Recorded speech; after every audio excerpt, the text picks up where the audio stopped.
Hello and welcome. Welcome to Neurographica America's spring session.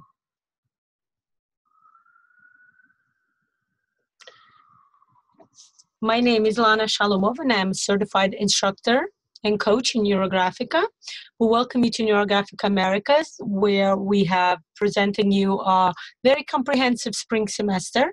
We had amazing classes in March, and now we will be moving forward to April very soon.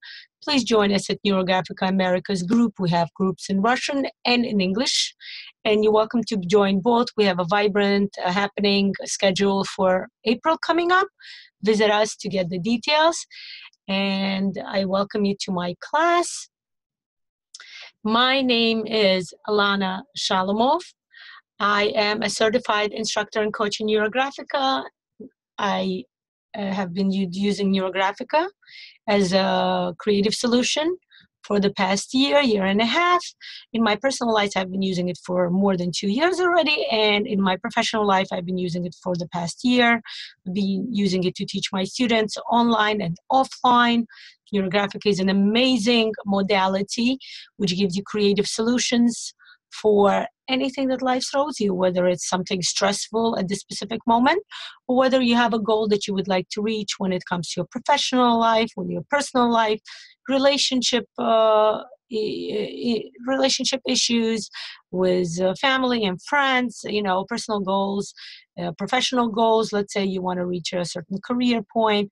You're welcome to use Neurographic. We have tons of the Neurographic is a modality that uses, as the word suggested, neurographic. We use neurolines, neuroart, so to say, and we add a certain graphical elements that bring the solution to a different spiritually energetic level and help you find a solution that will help you reach the goal in very manageable, reachable steps.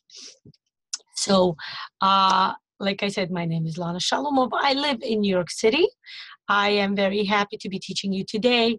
My style of presentation, Neurographica, always includes presenting Kabbalistic views on the world and the Jewish philosophy.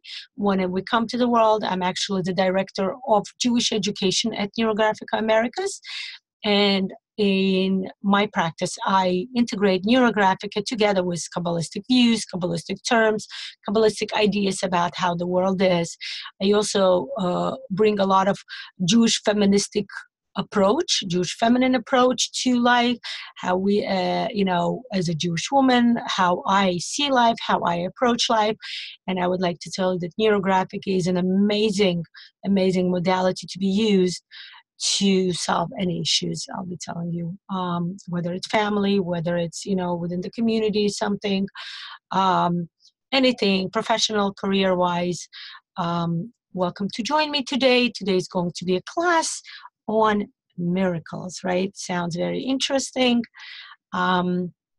Welcome. I will be switching now to my drawing mode. And like I said before, welcome to my class. Let's get started. It's so much fun that we have to start right away. So I'm switching my video. Just stay tuned with me. If for some reason there's a glitch, just rejoin the group. I'm sure everything is fine. Okay, here we are. So today we will be discussing, what I usually do is, first I am giving you some terms and some ideas so you have an idea of what we're learning and why we're learning, and then we will start to draw, okay? So the idea we're coming up with today is about a miracle. What is a miracle, right? First and foremost, I would like to have all of you give me some pluses. You can say hello if you want, or you can just put a plus. It's letting me know that I am clear, that you can hear me, that my video is clear, my voice is clear. You can also actually let me know where you're from. Are you from the States? Are you from Europe? Are you from Russia? Maybe even. I have a friend who is in Russia. She's learning to become an instructor now. She lives in St. Petersburg, and she speaks perfect English because she lived in America for a long period of time. So that would be an interesting.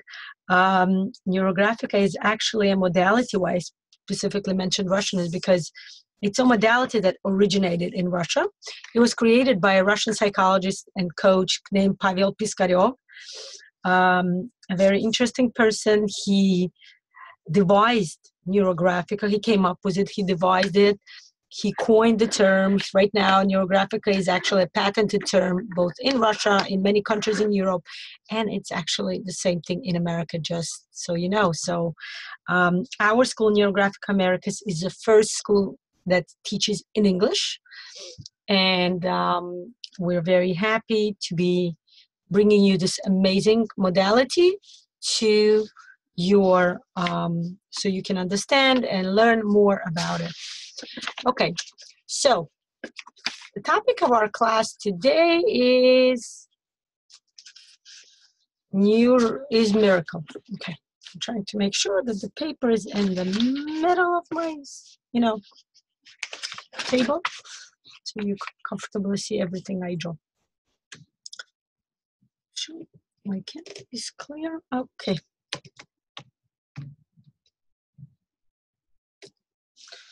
So, okay. So let's start, okay? Just want to make sure that we are starting. Okay, so for now, what I'm going to do, I'm going to tell you, if you are new to Neurographica, I highly advise you to go back and watch the elements of Neurographica. We have sessions in our school. We have sessions on YouTube also about the basic elements of Neurographica, about ABCs of Neurographica, what Neurographica is all about. What are the main terms you should be knowing in Neurographica in order for you to be able to draw, okay? I will also mention something today, but I will be doing it really quickly because I would like to make sure we have enough time to present the algorithm and open it up so you can be able to draw this on your own at home. So, our topic for today is miracle. Why miracle? You're going to ask me, right? Usually, miracles is something we talk about in the winter. Right now is spring. Miracle is something we talk about in the winter, especially when the Jewish holiday of Hanukkah comes up. There's a lot of talk about miracle. Why miracle? What's a miracle? What is, what's going on? And I decided I would like to talk about miracle now too, because this is actually, from a Judaism point of view, this is also an important time because we're getting ready for the holiday of Passover. And that's a miraculous time because this was a time when, just for those of you who are not familiar with the story of Passover, it's a time when the Jewish nation, the Jews as a nation, were slaves in the country that was named back then Mitzrayim, which now we would coin as Egypt because territorially, geographically, it's located in the same place as Egypt. And the Jewish nation were slaves. The Jews were slaves, and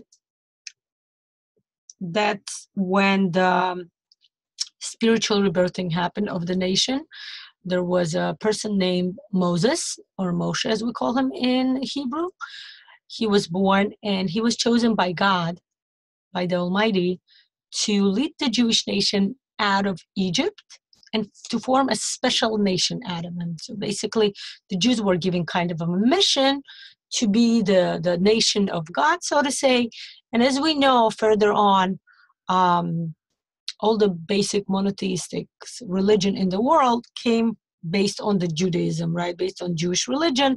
We have Christianity formed afterwards, and Islam, the Muslim religion also was formed because, based on Judaic values and Judaic philosophy and the basis of Jewish religion, which is monotheism, which means God is one. So the way the Jews came out of Egypt was highly connected to lots of miracles. So first and foremost, the most famous were the 10 plagues. These were the plagues, the kind of punishments for the Egypt as a country for using another nation, in this specific case, the Jews, as slaves to conduct their own economical and materialistic gains. So as a result, they were kind of hit with 10 plagues, And the miracle in this case was that the Jews were not at all affected by the 10 plagues. They were like famine. They were like, the animal dying. They were like crops, completely beat out by the fire and hail. And, there was like insects coming to eat. There are lots of, you can welcome to Google. It's a famous story of the 10 plagues. The miracle that we access here is that the nation, the Jews, the ancient Hebrews, so to call, they were affected. They were not affected at all by the 10 plagues. They were kind of protected. And that was a miracle in itself. The next miracle was that the Pharaoh, who was a ruler in Egypt, did not let the Jews leave. All throughout the 10 miracles, he would a few times change his mind, say, okay, you can leave. And then as soon as the plague would finish, they would say, no, I'm not letting you go. Until the last plague, at which point he said, just go already. I'm tired of your plagues. And the Jews leave. And then they start leaving Egypt, which was unheard of at that point. Egypt was the most powerful country in the world. And they were quite powerful in sorcery, something as we know today as sorcery. And they had strong, charms protecting the whole country. So nobody could ever leave the country of Egypt. And here we don't have not just one person or two person, but actually the whole nation who used to be slaves leaving this most powerful country called Egypt. So that's a miracle also. Another story that happened, which I would like to bring on, is that, the Jews approach, they go across the desert, they escape from Egypt, go across the desert. They're supposed to eventually come to the country that we right now know as the land of Israel, called Eretz Israel in Hebrew. And they approach this, they're on the way to the land of Israel. Land of Israel is a special holy land where the world was created, and it has a highly spiritual connection, specifically to the Jewish nation because of the forefathers, and specifically to connection to God. So what happens here is that they in the desert, and then they come across a Red Sea, right? It's something called the Red Sea. It's something called the Reed Sea. Sometimes it's spelled as a red because it's a color red. And sometimes it's called as a reed because it has red reeds, and it's called the Reed Sea, but Yam Suf it's called in Hebrew. And what happens here is that the Jewish nation are approaching the sea, and what do they see happening? Pharaoh decided it once again that he wants to go back on his word, and he sends a huge Egyptian army. As I mentioned, this was the strongest country in the world, and of course they had the strongest army at that point, and they're reaching the Jews. They want to follow up the Jews, and they want to bring them back, right? You can imagine of the massacre that would be happening if there wouldn't be again. The world is miracle. So what's happening? What is the miracle here? The sea parts. It's one of the most famous stories, it's been like coined the most. It's one of the most famous stories in the Bible, in the Torah, as we call it. The Jews call the Bible the Torah or the Tanakh, which means many books, And what happened is the sea split, and the Jewish nation, if you can imagine it, it's hard to imagine, but there are details in the Torah, how exactly it happens. They just walk on dry land, and the sea just kind of stands as a wall. And people are walking through the Red Sea, and they pass the whole sea, and they come out on the other side. And this is how they escape the Egyptian. Meanwhile, the Egyptians see the Jews passing, and they're like, oh, okay, so it means we can go after them. They follow the Jews, and what happens is the Jews come out of the sea, and the sea just closes up on all those Egyptian soldiers that were planning to kill and massacre the whole nation. So that's another miracle that happened that I would like to bring up, which I find to be absolutely, the historians, the theologists, they all find this story to be one of the most unique, one of the most miraculous. Here comes the word miracle. And as we approach the holiday of Passover, as we're approaching spring, right? Spring is all about awakening and reawakening yourself after, like in the winter, I myself included, most people feel like they want to sleep, right? Because it's like cold outside. It's not very, it's not very like refreshing in a way. Although there are some people, I have friends who love the winter. They love the snow. They actually say the snow and the winter is the most refreshing time of the year for them. The point here is that the spring is a time of rebirthing, reawakening, bringing yourself again. And when I say about miracle is like a way to kind of reawake yourself. And we will touch on it more today. So what I would like to give you today is a little bit called like something like of algorithm about what a miracle is and how we can go into it. The question here I'm posing to you today, can we bring miracle to our life like anytime we want to? Well, the answer I'm going to give you is, if we're using Neurographica, yes, we can. Okay? So, again, I'm going to write the word is miracle.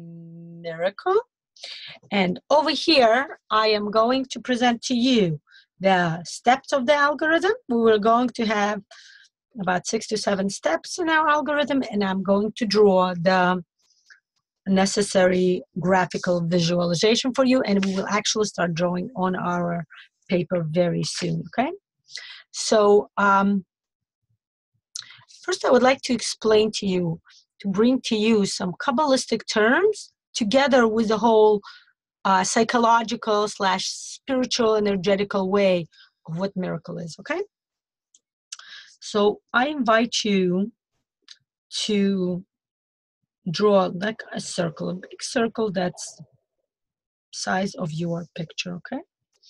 This is a circle. This is a circle, and I'm going to start to you explaining how the world was created from a Kabbalistic point of view, from a highly spiritual point of view. So first and foremost, I'm going to give you this. First and foremost, just for visual explanation, in the whole universe, the universe was filled with white, infinite light. It's called Or Ein Sof. It's called Or Ein Sof in the Hebrew terms, which means infinite light. This is a light of Almighty. This is a light of God, a light of God Almighty. And the light was so dense, so strong, that there was no space, no way, no possibility for anything to be created whatsoever. Then what happened is God, because he's so kind, his kindness is immeasurable in our human terms, but we will coin it as the word kind. He decided to create the world, and the way he or she, I actually often say he or she because, God is a gender neutral term. So we can't really put a he or she on it. But so God put a dot in a certain space in the universe. See this dot?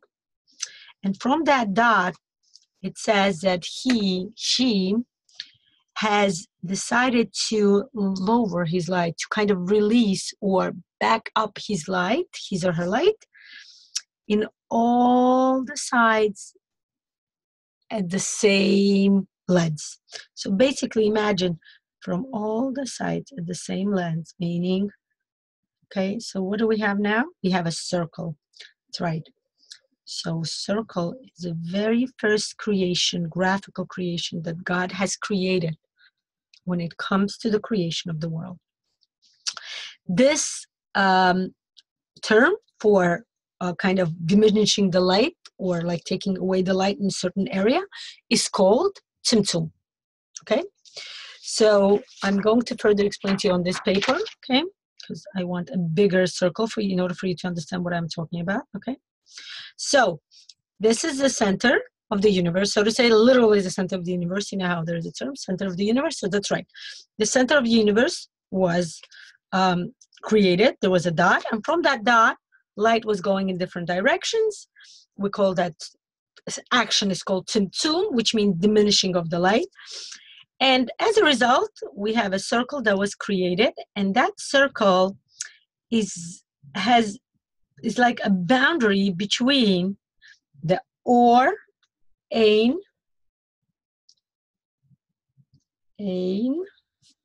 Sof, which means infinite light, and the universe that we live in right now. Okay, the universe, the whole universe. We're talking about like really the whole universe, like, you know, talking about like as in what's we call from the scientific point of view. Then, so what happens next is that there were 4 worlds that were created by God. With each world, we're getting closer and closer to our own personal world. And in that world is where we live, okay? So this dot, I'm going to put a circle around it. We'll make it bigger when we draw. I'm just giving you a schematic view first. This dot is, you know what, we're going to call it what it is. This is me, I, okay? This is you. And you live right here. You live in a realistic world. We're going to call this reality, okay? There are 3 worlds that we will consider. After the reality, now between the reality and this outward, you know, the most outward spiritual boundary between the universe and the infinite light of God, which is completely incomprehensible by us personally. But we have 4 worlds, okay? So we're going to draw 1 circle and 2 circles, okay? So the first world that God created in this universe already, it's called Atzilut. Atzilut, okay? It's a world called Atzilut, okay? According to us, from a human point of view, this is the most highest spiritual world. This is the highest spiritual world that we can ever achieve, okay? So this is where all the souls kind of come from. This is the highest world, okay? Highest spiritual world, okay? The next world we have is called Bria. The third world is Yetzirah. And the last world, the realistic world, it's called Asiya. Okay, just to explain to you, as some of you may already understand and see the comparison here, right? So Atzilut is the spirituality, right? The spirituality. A lot of people know the concept of the 4 worlds, right? The Bria is a mental world, right? We all have 4 worlds. The Yetzirah is an emotional world. That's right. This is where our emotions come from. And Asiya is the physical world, okay? This is where we have a body, and this is where we feel our body, and this is the world that we're talking right now, where we live right now, okay? So I'm not going to talk much about Kabbalistic terms now. I will talk more when we draw. I would like to start drawing with you. So what I am going to explain to you the idea of what we're doing now in regards to the miracle, okay? So you see what Or Ein Sof, the infinite light is? This is where that concept of a miracle is, okay? What is a miracle if we think about it? A miracle is something that happens beyond the realm of our mind, of our comprehension, of understanding, like, you know, something like, and I'm going to use this is the most basic example, the example of, let's say, crossing the Red Sea. You know how the Red Sea split for the Jews when they were escaping from Egypt? That's a miracle. So what is a miracle in this case, right? As an example in this, a miracle in this case is, you know, the ability to see something that's incomprehensible in your mind, right? The fact that the sea can be split and they would stand as a wall and people would walk on the dry land is completely unconceivable by our human mind. I just want to let you know, right? Like, if I would talk about it with a scientist, and there are cases where scientists completely deny the fact that this can actually exist and this can actually happen. And actually, there are cases when scientists actually came up with a meaning for what happened exactly in a scientific term. They call it a tsunami. They said it was a tsunami, a great tsunami. So what happens during the tsunami, of course? The water like kind of goes up and the land kind of bears itself under the water. Just to explain to you in very basic terms. So the miracle is something that happens so incomprehensible by our mind that we're going to put it out here on the same wavelengths in the same area as Or Ein Sof, infinite light, something completely beyond our understanding. Or Ein Sof is a reference to God Almighty, right?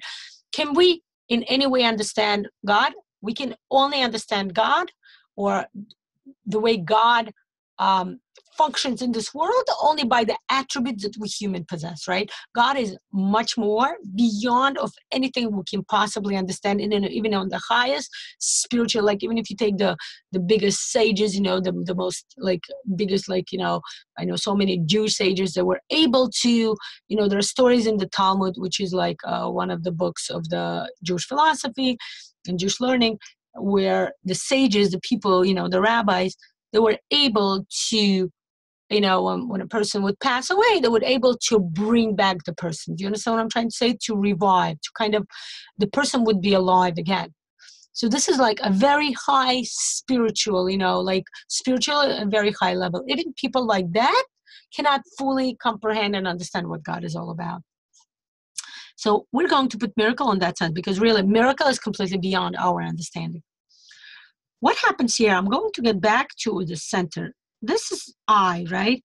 When we live in reality, we have, in the physical world, we have something called the reality, right? We understand how it works, right? I hold a pen, I put it pointed down, it writes. I'm not floating up in space because of that word just escaped my mind, of course. You know what I'm talking about, because of the scientific term, because we are, the way it's a science, the way the world works is that we are connected to Earth and we walk on Earth, right? So this is the reality world, okay? Now, what happens if we're trying to like reach the next world? There's a world that's called probability, okay? It's called a probability. I'm going actually probability, okay? I'm going to give you a very specific, realistic example from this physical world, okay? This is the example I use with my students, and it's usually very successful. Just take an example of winning the lottery, right? Let's say, that's not my topic for today, but just for the sake of explanation, winning the lottery, right? Winning the lottery. Okay, so my goal, let's say, is winning the lottery. Just give you an example. And really not, I have other more important goals, but okay. Winning the lottery. I don't know, I don't mind winning the lottery also. So in my physical world, right, I am thinking about winning the lottery, but when I think about it, it's completely like impossible. Like, it's a miracle. If I win the lottery, it's a miracle, right? And let's talk about winning the lottery. Let's take a really like huge sum of money, not just even $1 million. Let's say $1 billion, right? Because that's like a really huge, or $10 billion or $100 billion. Just the more impossible it is, the better the topic is, $100 billion. Okay, winning $100 billion, right? It's to you, it sounds like, okay, let's not talk fairy tales here. So what I'm saying is, like, winning $100 billion is really going to be right here. $100 billion, right? Winning. Not just like earning during the lifetime, which is also, by the way, a high number, but we're talking about specifically winning in one shot. That's a miracle. That's actually a miracle. Like, it's totally comprehensible by your mind. So when we talk about like reality, for us to get to this point, right, it's like, what are you talking about? And it's true, because you have to pass through 1, 2, 3 more walls and then go beyond this boundary in order to get to the miracle.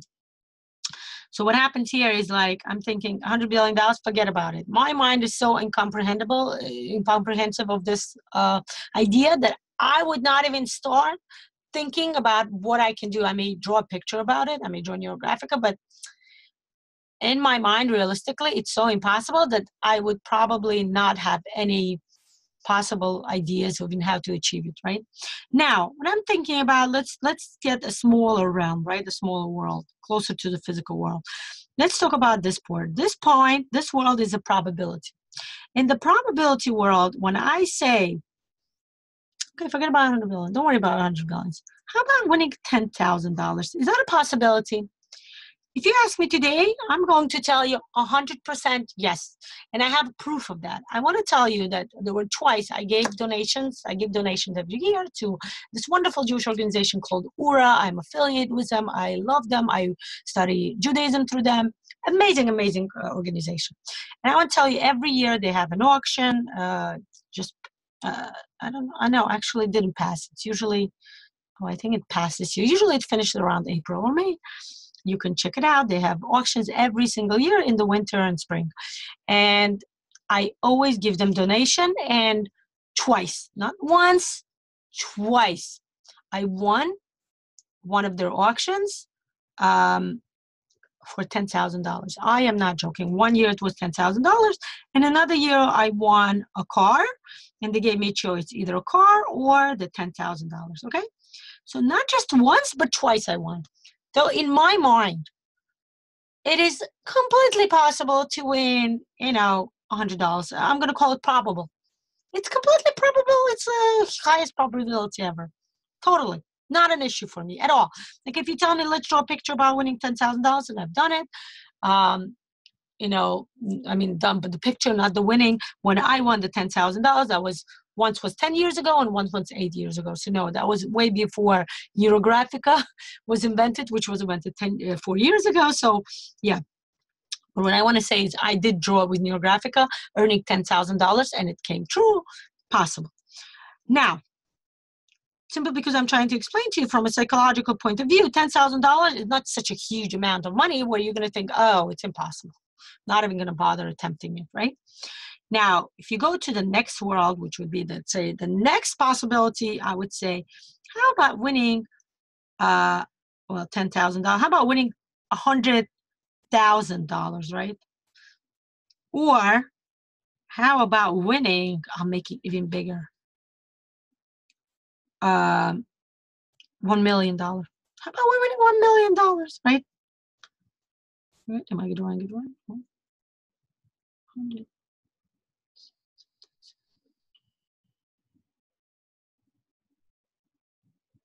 I think I drew a billion. Okay. Well, you got it. $1 million is what I'm trying to give you as an example. So we have $1 million. And what do you think? For $1 million, my mind starts giving, and this is something we call resistance. In the psychological, spiritual, coaching world, we call this a resistance, right?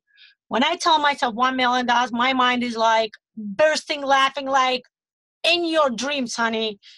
Fairy tale, like my daughter was telling me this morning, we're discussing fairy tales, and she's like, Mom, fairy tales is something that's not real. And I was thinking, oh, how funny that this topic came up today. And I started discussing with her the whole story of Passover.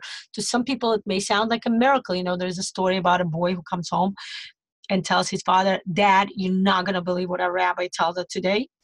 And he's like, why? What happened? And he went to Sunday school, right? So he comes back, and this boy is saying, he told us that there was this guy, Moses, and he was like a superhero, and he took the Jews, and everybody were flying, and were passing by the bridge, and then the bridge exploded, but everybody ran and were able to get off the bridge at the last moment. And people were like able to fly over, and then they were flying down, and then everything happened. He gives like the whole details of like, the super, what do you call that? Those Hollywood movies where the superheroes are. And the father's looking at me, he's like, are you sure? It doesn't sound very realistic. He's like, yeah, Dad, I was just giving you like, this was like a joke compared to what the rabbi really told us happened. So what I'm trying to say is like, he was trying to make a point that the Hollywood kind of style stories, movies, are really nothing compared to what really happened to the Jewish nation, where they were able to escape all the plagues and then cross the Red Sea and escape the Egyptian and all that stuff. So in that sense, it's same thing here when it comes to $1 million. My mind is like, let's not like start flying up high in the air. It's time to live down here in the world. And what I'm trying to say, this world is, now if you ask me, well, you want $10,000, is it possible to win $1 million? And I start thinking, and in my mind, my mind, my mental world, right? Start saying, maybe you're right. You're right. $10,000 at that moment would not seem possible to you too, right? 10 years ago, right? Now, after you won it, not just once, but twice, you think, hey, why not? I can win $1 million. Do you see what's happening here? Do you see what we're going through here? I can win $1 million. So this world is a world of possibility, okay? Meaning, in our mind, in our mental world, right? First, remember how the progression would happen first? First, even winning $10,000 was impossible. After I explained to you that there were 2 times, your mind started already thinking, oh, okay, that's a possibility. Then we came to $1 million possibility of winning. And first, I was like, impossible, started laughing. Then I'm like, why not? I want $10,000. Why can't I win 1 million? That's a possibility too, right? Now, my mind definitely thinks of it as a possibility. Now, you're ready to go to the next level? The next level is like, I'm telling you, how about winning $1 billion? And you're like, ha, ha, ha. Impossible, right? How in the world is it possible? You can talk to me. You can talk me into winning $10,000. You can talk me into winning $1 million, right? Or 100,000 or $1 million. You can talk me into winning $1 million, but 1 billion? Are you out of your mind? And in this case, we will tell you, yes, we are out of our mind because we're in the next realm, which is the spiritual realm, which we would call the impossible. Impossible, okay? The world for this world is impossible. I come up with any person, I say $1 billion, impossible. You tell me now, I'm at the point where I believe in $10,000 because it happened to me. I believe in $100 million winning. It didn't happen to me yet, but I totally can comprehend. My mind is able to comprehend and envision it. Remember the word envision. This is a very important word when it comes to Neurographica. We envision the fact that we can win $1 million. Completely possible in my mind now. Absolutely. Like I passed this point. Now I'm out of my mind, literally, because I went into the highest possible realm in this universe, which is called impossibility. And by impossibility, what we mean is that it's a most highest spiritual world. And in my mind, our mind is incapable of understanding it. What is incapable of understanding it? Our spirituality. We do have something inside ourselves. We have something called neshama. Neshama is a soul. It's actually, there will be one session I will make about, it's one part of our soul. And our neshama is completely tied into the spiritual part.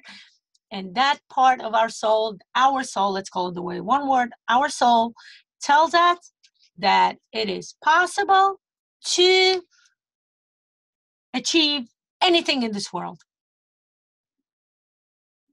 Okay? Something that we coin as impossible by our mind. Our spiritual point says it is possible. You have potential in the depth of your soul that you're completely unaware of. Yes, it is possible. So I'm listening to my soul and I'm like, you know what? If you say so, you say it's possible, I'm going to believe you. Do you know how? Why? Because at this point in my world, for example, I have such a deep connection to my spiritual part of the soul. I have such a deep connection to it that when it tells me it's possible, I'm going to believe it. Because just like I know that logically, mentally, if you tell me there is no God, I'm going to be like, kind of logically, it doesn't make sense that there is some kind of existence, being that's beyond this realm and completely controls everything in the world. I'm kind of going to say, but at this point, I know there's God, right? I don't see God. We don't see God. But then on the other hand, we don't see air either. But yet we know there's something called air, even though it's invisible. And we need it to survive. The same thing is the concept of high spirituality, of high being. In this case, I'm referring to it as God Almighty.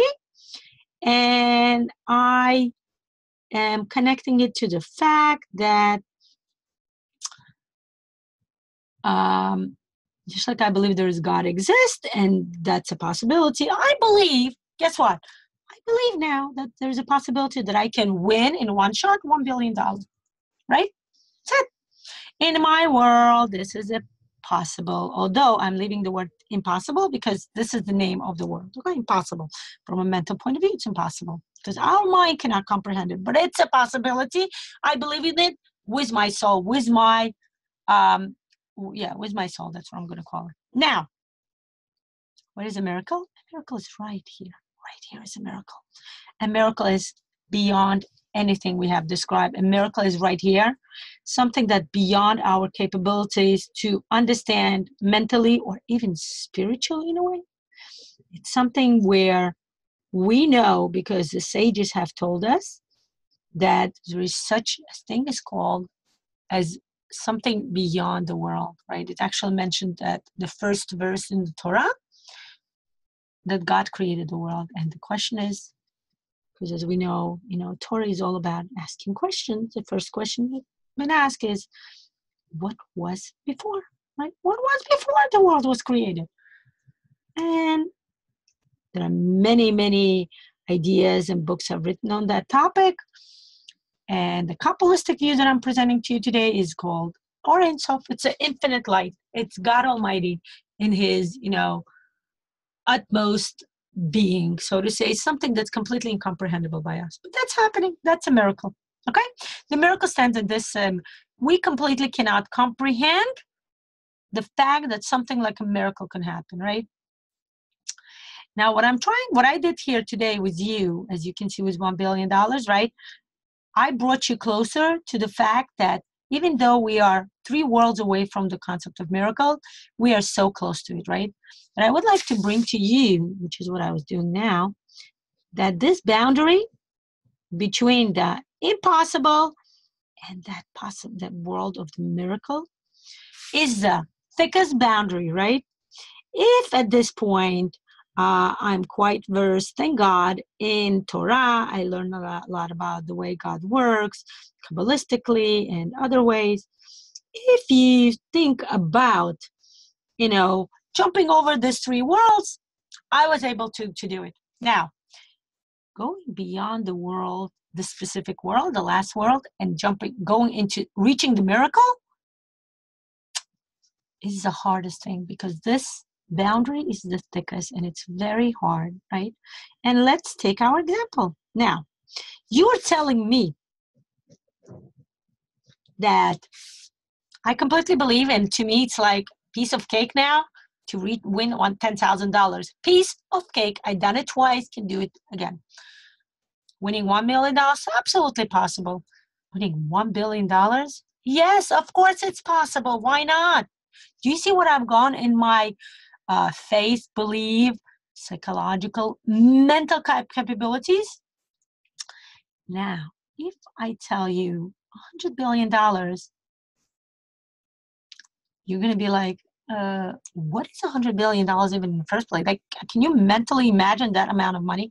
Like when you talk about 10,000 or $1 million, we completely can mentally imagine even like, that suitcase stacked up with money like they do in the Hollywood movies. And even $1 billion in my mind is like totally physically accessible. Like, okay, so probably it's 2 suitcases of money, right? Stacked up with like $100 bills, right? I have not done physically, but maybe that's a good like mental exercise. Sit down and count how many $100 bills would it take to have a $1 billion, and how many suitcases, what size of a suitcase it would take. If any of you are adventurous enough, you're welcome to do that. Let me know. I did. Okay, so $1 billion completely capable in my mind. Okay, I'm imagining it as 2 suitcases of money. Now, you tell me $100 billion in my mind is like you telling me, how would you like to fly to the moon? In my mind is like, would I like to fly into the moon? I don't even know. Like, I never even thought about it. Same thing in the same category for me when you ask me $100 billion. So, do you see what I'm trying to bring you? $100 billion is completely beyond our realm of comprehension. Exactly what Or Ein Sof, the idea of Or Ein Sof is.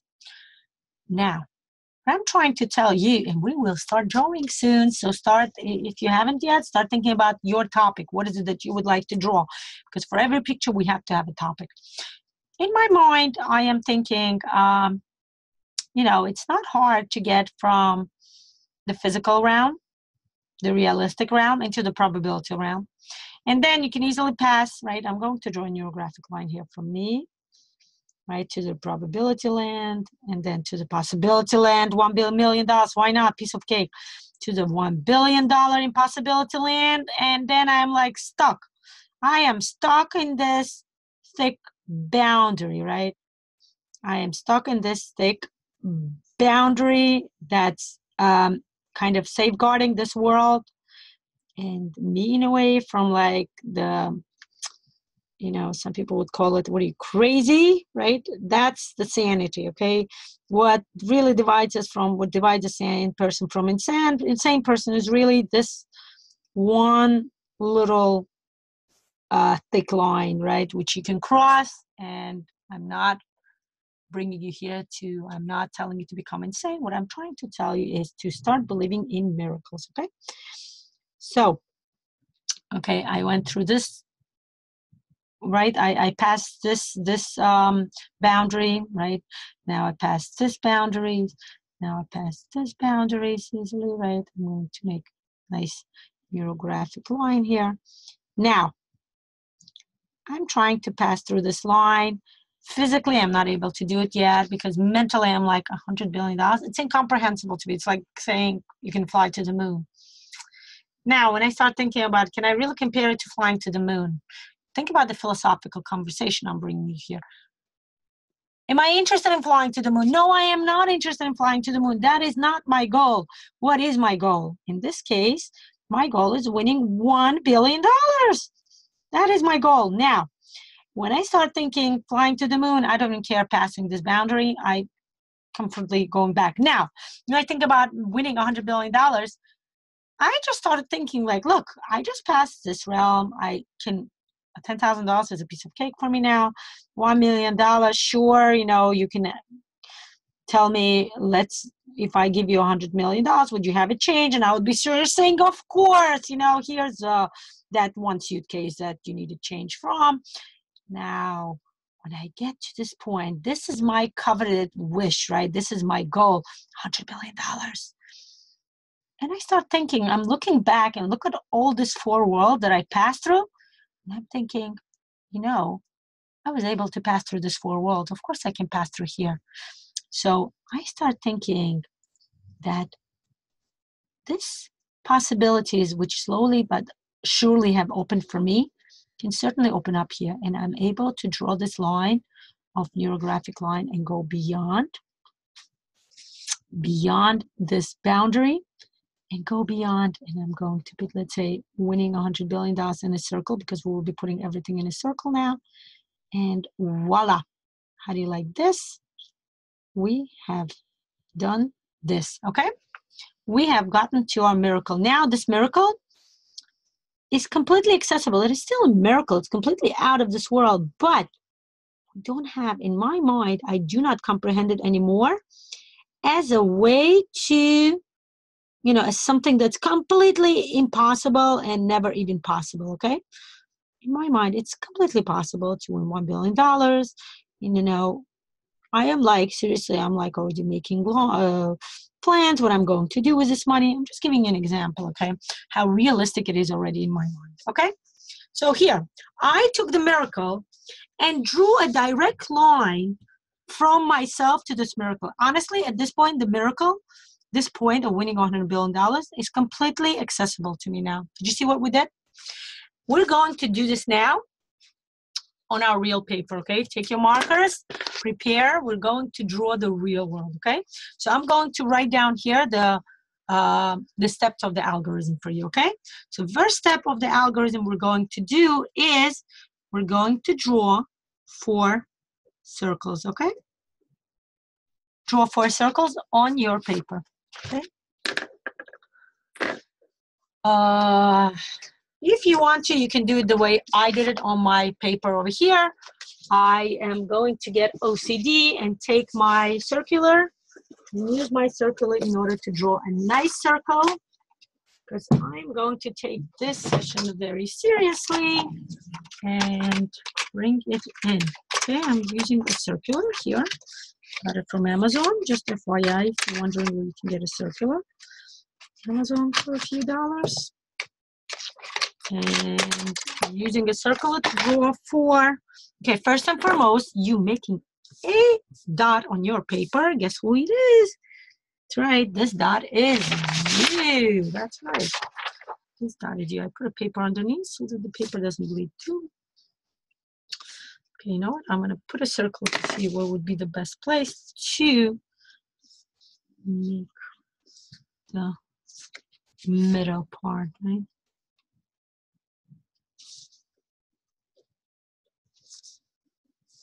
Okay, before I draw a circle, I'm going to try it out to make sure that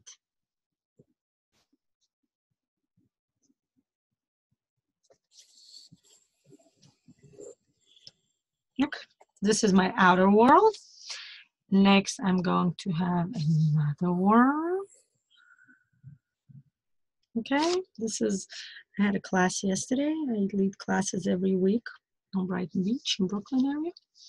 And the class yesterday was on Kabbalistic mandala. We discussed the idea of mandala from a Kabbalistic point of view. It was amazing. They drew a beautiful mandala. So this is what a variation on the Kabbalistic mandala is, okay? So 4 circles, okay? Don't worry if you don't see it well because I will be going over it with my black marker. In the middle of the 4 circles, I'm going to make a circle. This is me, okay? This circle is me, okay? Now, this is I, me, myself, and I, so to say. Okay, and this is the physical world, and this is me. Okay, this is my realistic world. This is the world. So I'm going to draw over. Okay, so just for you to understand, okay? This is I, and this is the world around me. This is the world I live in, okay?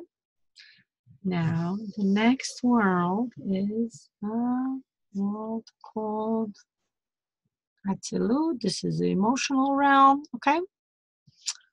The third one, don't worry if you don't go exactly over the circle, because guess what? We'll be neurographing everything, right? We'll be putting neurographic line through everything. And the last world is the world, the highest spiritual world, that's called Atzilut, okay? And beyond this is the world of miracle, okay? This is a miracle. Okay, so what we're going to do right now, this is what you do in your algorithm. I'm writing down. Step number 2 is write a topic on top of your paper, and then the third one, we're going to put a miracle, a circle for a miracle outwards. Okay, going to put kind of goals for each world in our topic, so to say. Let's put it this way. I'll give you examples now. Don't worry. So my topic in this world, I'm actually going on a 3 to 4 day retreat in Connecticut, where I will be talking and presenting Neurographica, and so of course from Kabbalistic point of view. And what I'm going to do is, my goal is to become a presenter on Neurographica and Jewish philosophy, Jewish, wisdom, Judaism, Tanakh,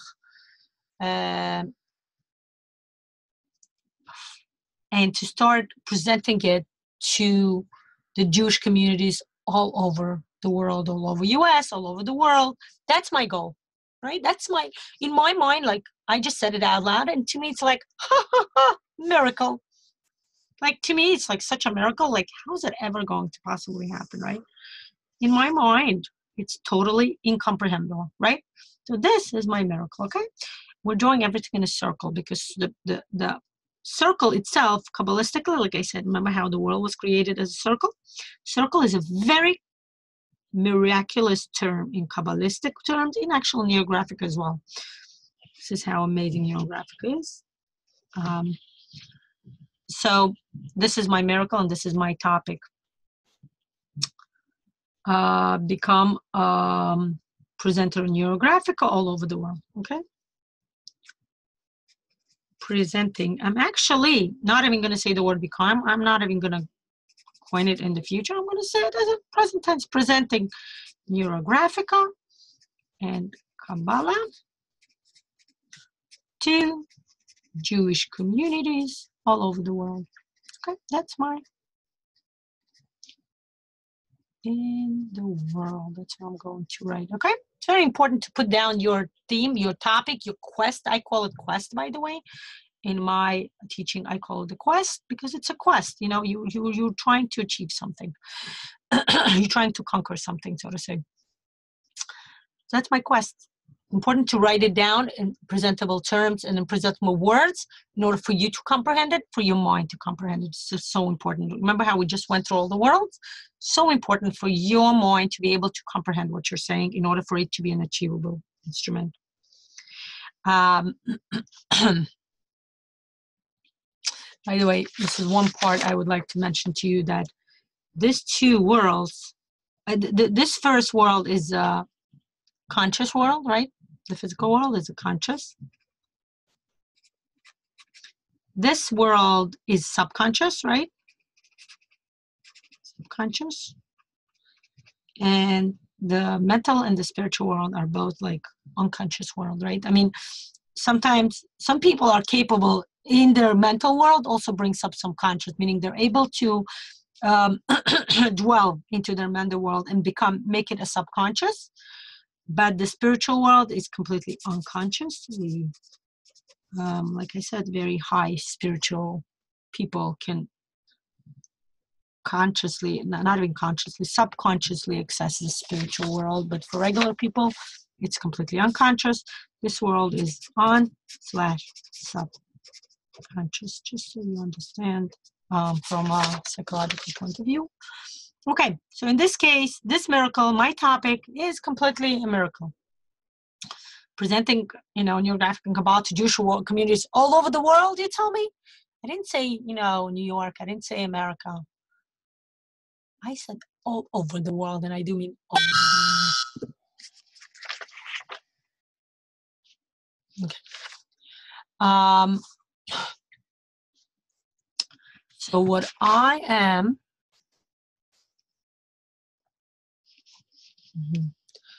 Hi, Claudia. I saw you just joined me. Very nice seeing you. I wonder if you're the same Claudia from Germany? From Vienna, I'm sorry, not Germany, Vienna. So if it's you, I'm telling you hello. Let me see. You're welcome to write for me something in the chat. I've started about an hour ago already. I actually had some technical difficulties and I started like 15 minutes later. And we're in the middle of drawing. You missed the whole explanation about what we're drawing and why we're drawing, but you are welcome to view it in the video. And what I'm doing right now is we're starting our picture.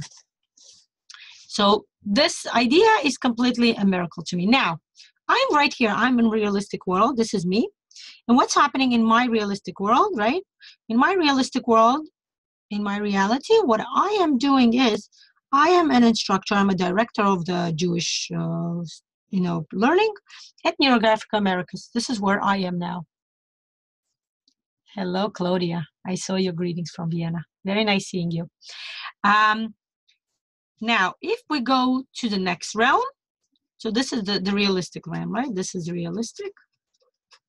The physical world. Now, if we go to the next realm, the next world, it's it's a world of probability. Probable. Something could possibly happen. So what I'm thinking is probably in my world, the goal for this world would be, to be presenting all over the world. It, to me, is like a miracle. Now, let's make, you see what's happening here? We're making smaller steps. We're making smaller goals here. So in this case, I would say presenting to communities within New York. That's my goal. Communities in New York. That's my goal, okay? To me, that's probably, could it happen? Absolutely. Do you see what's happening? I'm already jumping in the next realm. It's a probable realm. Now, this world is possible, right? It's less, it's a higher goal than the probable goal, and it's possible, but I'm not sure yet. So possible, I can teach to, communities, let's say, presenting Neurographic and Kabbalah to communities, I would say in US, okay? Maybe like even traveling to Israel, where people know a lot about Kabbalistic terms, and, it would be easier for me to understand, for people would be able to understand what I'm talking about. That's a possible realm. Now we got to the impossible realm, and that's presenting in Europe. Like, to me, presenting in Europe is like, how would I possibly do it? Like, I don't know people. I'm not connected to people in Europe. To me, that's honestly more impossible than presenting all over US and Israel. I'll be completely honest with you. And the next step is the goal, my total goal for the miracle, right? This is my miracle. Now, what I'm doing is I'm going to draw a circle in each realm, okay? In each realm, this is me. I'm going to draw that. And in this, okay, so my realistic goal for this weekend is presenting at the retreat I'm going to retreat, okay? I want to make sure I'm successful. That's going to be my goal, okay? And I'm going to take my circle and make it bigger. Okay. Now I'm going to put a circle in here. That's for the goal of presenting to communities in New York. Put another goal here. We can actually take a bigger picture if you want, a bigger paper. And that's for the goal of the possible goal, which in my mind is not so possible yet. It's US and Israel. And then the last circle will be in the last world. Okay, it's presenting in Europe. Okay, so this is what I'm trying to tell you. What we're going to do is, first, I have so many inhibitions in my mind about all these goals, specifically, ultimately about the goal of my miracle. What I'm going to do is I'm going to do the release of tension, the very most basic algorithm. Oh, that's right. Thank you, Claudia. I am connected to Vienna. Actually, now that you said it, I actually remember that I have a friend in Germany. So that's another way to connection. That's right. Thank you. So what I'm going to do is on each level, we're going to do a little release of tension just to release the inhibition on that level. And we're going to start, of course, from the most realistic point. I am going to think about the retreat that I'm going on Sunday. And I'm going to do the usual release, which means put down the marker and then scream and kind of release your stress about thinking about this topic. I'm thinking whether or not I'm going to be successful, how people will understand me. Will people be able to understand me? I mean, Neurographic is completely new to United States. People have no idea what it is. I have to be able to present it in the right terms, in order for people to understand, people who are from the psychological background, who are not from the psychological background, a lot to comprehend, a lot to prepare here. So this is what I'm doing. I'm putting down my marker and I'm doing the release. I suggest you guys do the same thing. Putting down, thinking about what am I stressing about, presentation, and now doing a scream and trying to fill in the free form drawing within this second circle in the middle, okay? Okay, the next thing we do is we're going to curve everything out. We're circling everything out. And while circling, we are doing important things like breathing. It's important to breathe. Pay attention to how are you feeling. Is there any discomfort in the body? This is an important part to go through when you are curving out the release of tension. If you have to breathe in. Actually, usually with my students and with myself, I also meditate a little bit before I do the release because it allows me to feel more grounded. Today we're not doing it because we don't have so much time. We're a little bit behind the schedule because I started late during the technical. All of a sudden, that never happens to me. Almost never happens to me. My computer just shut down as soon as I was about to start. I actually even pressed start and started talking and my computer just shut down. Never happened to me. Sometimes I heard that happens with people who teach Neurographica. Their computer shut down right in the beginning of the class. So I'm assuming it's resistance. We call it the resistance from a psychological point of view. So here, it's a small throw. So I was able to quickly curve it out and connect it. Do you see what happened? What I'm doing now is I'm going to make connections of the throw to the realistic realm that I have here. Okay.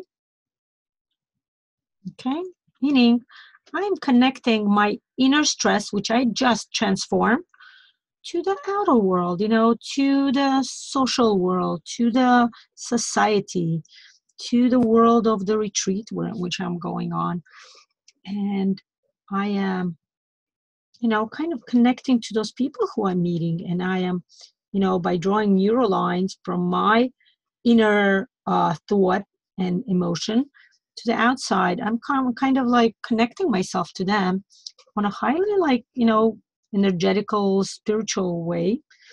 And by curving out all the neural lines that I'm drawing, I'm also transforming to make sure that this connection and my presentation will be the most harmonious presentation in a way that will be done in the most harmonious way, you know, where people will be able to connect to me and understand what I'm saying, and people will be moved, and people will be able to draw their own picture and experience Neurographica, the magic of Neurographica, the way I'm doing it, and the way so many people all over Europe and Russia and oh, you also were late because of the technical difficulties, I see. Yeah, definitely resistance from both of us. So in Russia, this method of Neurographica, the methodology, is extremely popular. All the psychologists, coaches, art therapists, now educators, you know, business trainers, business psychologists, and coaches are all learning, and this is a huge, it's very popular. In Israel, it's popular. In Europe, I know it's popular. In Germany, I know there are like Germany, Vienna, right?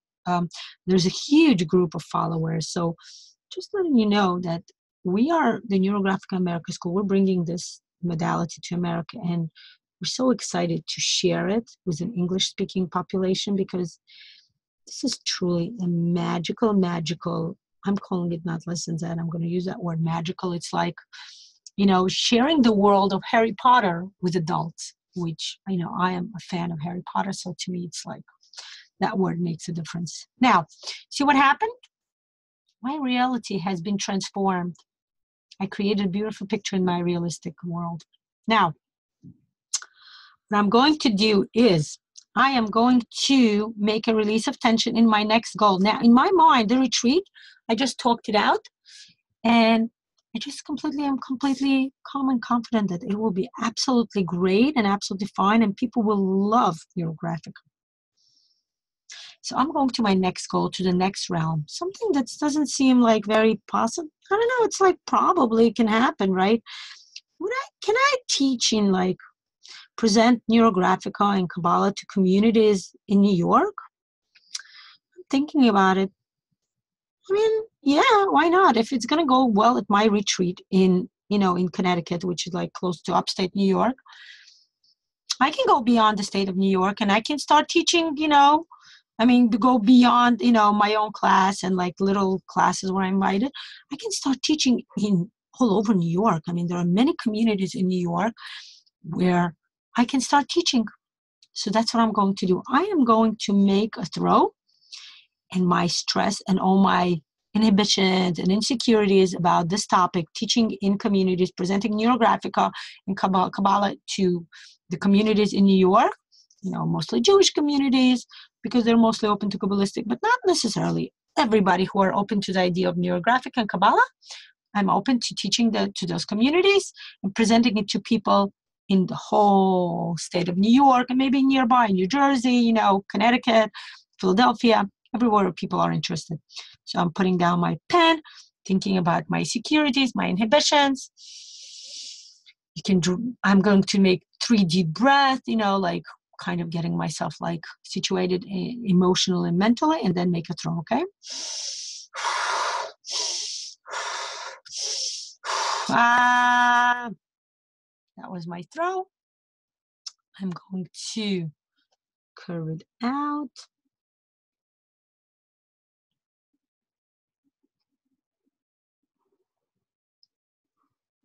Okay. Curving out my throat, connecting, transforming. Remember what I tell you. Breathe in and think about what is it that you feel discomfort in your body. I said that, and right away I felt this deep throat and comfortability in my throat. It's like, I don't have enough air, like I can't breathe. And I'm like, ooh, that's what it is, like I don't have enough air to breathe in. And by curving out my release of tension, I am really bringing up my discomfort on a physical realm, on a physical body. I am really transforming that discomfort as well. This is an important term to think about here.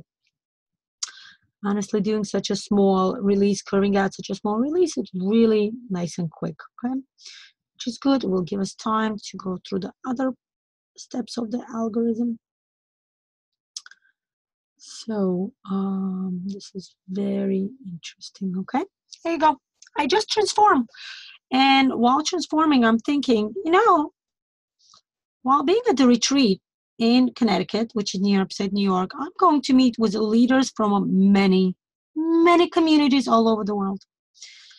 And specifically presenters, people who come to Connecticut are mostly from the nearby states. Sometimes they come from the West Coast as well, but mostly from the East Coast. And I get to meet a lot of people and network and get to present Neurographica. And people are interested in that. They will see, they will be connected, and they will start inviting me to their communities to teach. Do you see what happened here? I just made a connection from this realistic point, realistic world, to the world of the probability, which in the beginning I was like, I don't know who's going to call me, but now everything just falls into place. I'm like completely confident. Yes, I'm going to present at the retreat, then go further to the communities in all over New York and, tri-state area. I'm going to write tri-state area, and nearby, Washington, Baltimore, Boston, Massachusetts, not just tri-state area, nearby, going to write nearby, okay? Expand. You see what's happening? I'm expanding my horizons already. I'm already covering at least 1/3 or 1/4 of the United States already. I'm talking about all the nearby states in New York where I can, easily take a bus ride, and even considering even Florida. I would love to go to Florida.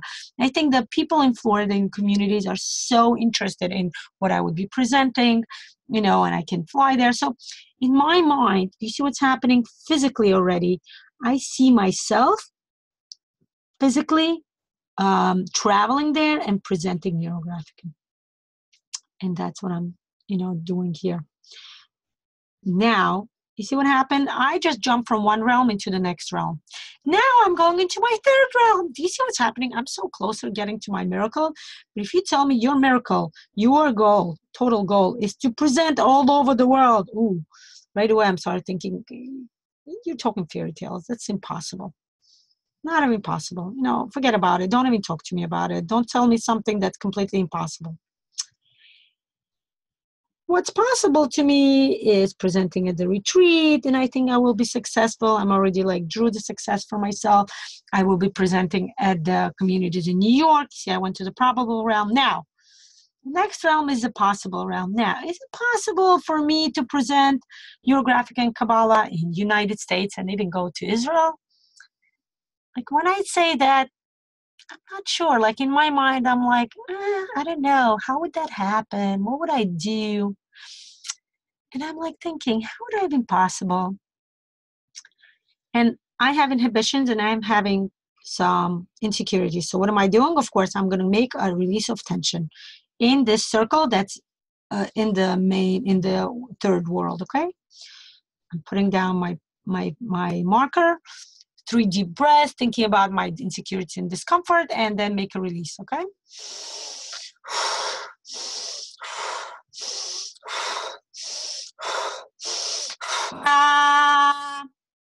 There you go. I just made a release. I start circling out, curving out my release. And right away, I want to tell you, automatically, I didn't even start thinking about it, but automatically I feel so nauseous. I'm doing deep breathing and thinking, where in my body am I uncomfortable? And I feel nauseous, right? Also has something to do with my throat. It's insecurities, how they say butterflies in the stomach. That's what I feel, right? I feel butterflies in my stomach. I'm like, am I capable of carrying it out? Am I capable in, traveling all over US, possible to Israel, and presenting Neurographica there? And right away, I want to tell you, I'm already in my mind, realistically, I'm there. I imagine just myself now traveling to Israel, like actually getting on the plane, actually sitting on the plane and traveling. And I started imagining my thoughts. What am I thinking about? And of course, I'm thinking about preparing. What am I presenting? Do you see what's happening here? I'm already in my mind, at least mentally. And while mentally I'm there, I'm also curving out the release of tension, my insecurities, my discomfort. I'm curving them out and making them harmoniously possible, accessible by my mind. The idea of me traveling all over US. Right now I'm thinking, there you go, a friend of mine who is, she offered me to go to Limud. It's a great organization. And she said, you can present Neurographica and Kabbalah in Limud in San Francisco, West Coast. This is it. This is what I'm talking about. Presenting in United States, going to the West Coast. That would be amazing. That would really be like my dream come true, literally. And talking about dreams, this is what we are exactly dealing with, So that's my way out to reaching out to the communities on the West Coast, on that side of United States, right? And bringing Neurographica, the magic of Neurographica, the magic of Kabbalah, to that world, to that community. And now I'm thinking, yes, that's a possibility. You see, by the time I finish curving out in my mind, completely possibility. Like I'm sitting in that plane, traveling to LA, or maybe it's Israel, and I'm confident. I'm not worried. I'm not frantic. I'm not thinking, oh, how would it all be? I'm just calmly sleeping or watching a movie and drawing Neurographica, which is, everybody know what neurographic artists do when they fly. They draw Neurographica, the best place to draw. Do you see what's happening? We are expanding our horizons literally in 3D. What happens, you see how I drew the circle, mandala style? 3D, in 3 dimensions, we're expanding our horizons. In my mind, I'm way beyond the retreat already, which will be happening this, which I was like thinking and worried about in the beginning of the picture. I'm beyond that now. I'm beyond presenting to communities in New York. It's so realistic in my mind now.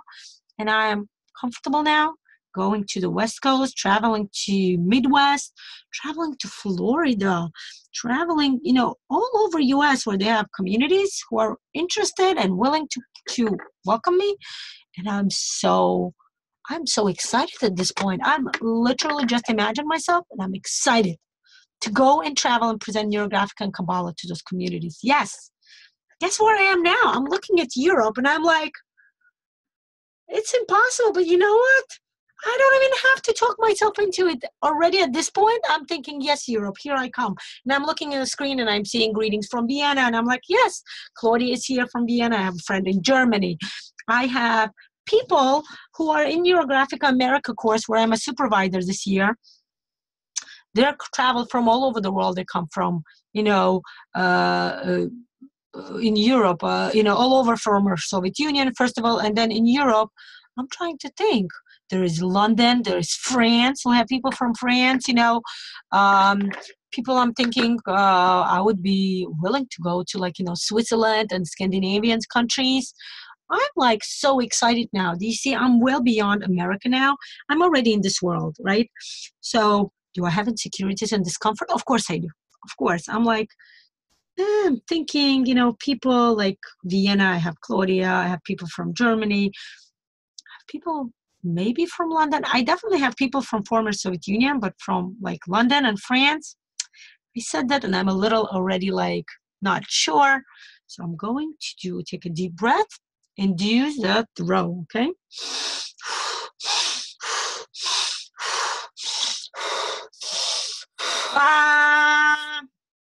You see, my throw is getting bigger and bigger because my inhibitions and my insecurity grow bigger and bigger. And of course, the throw is getting bigger.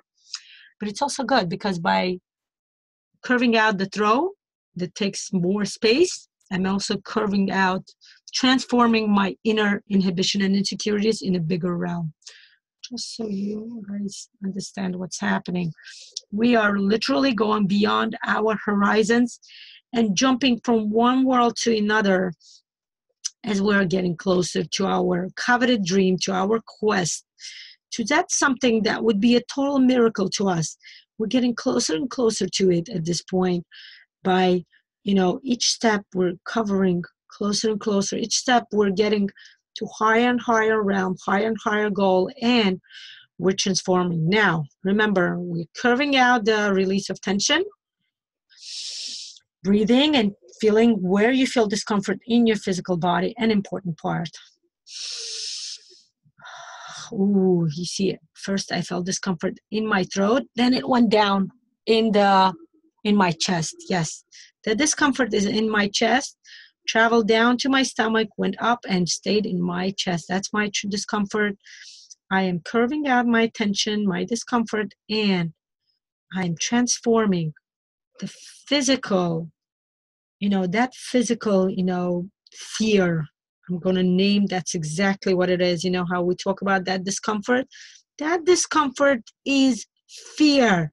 We're bringing up, I call it the dragon. I'm calling it a dragon. There's a dragon deep inside ourselves, right? It lives deep inside ourselves.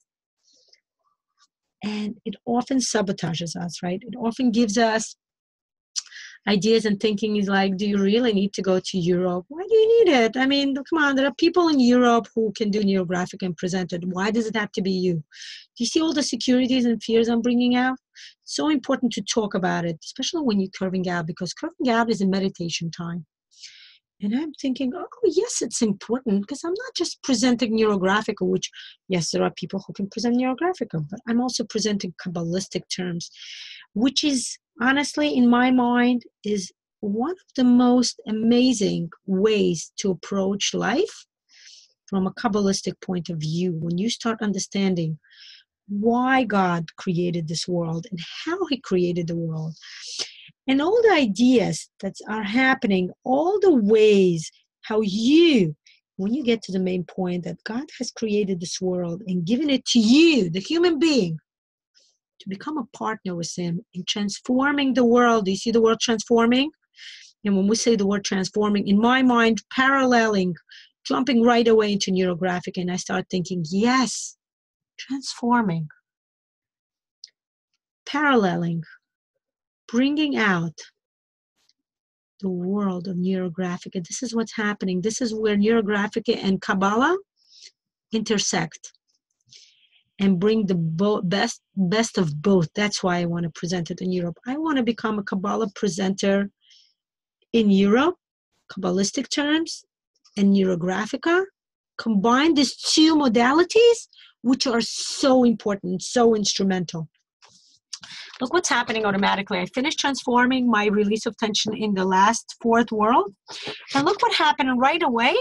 My subconscious, or unconscious in this case, see what's happening? Right away, I started making this boundary that separate this universe from the universe of God Almighty, that universe which is completely uncomprehended by us, the Or Ein Sof. In Kabbalistic term, it's called the infinite light. This is where God exists in the realm that's completely incomprehensible to us on the human terms. But which we, the more you study Kabbalah, the more you study, philosophy and theology, you start understanding that you yearn to be closer to understanding of what God is, because you understand that this world was created for you, for me as a human being, for us as people, for us as a society. Remember, this is what we did now in this, right? I was first on my own as a person, then as a society, and then I'm going bigger, right? First I talked about New York, then, talk about the little retreat, then New York, then the whole United States. Now I'm jumping to Europe. Do you see what's happening here? I'm talking about the whole world. Well, I talk about just Europe. I'm going to take this realm and not just write Europe. I'm going to write South Africa. I want to travel to South Africa.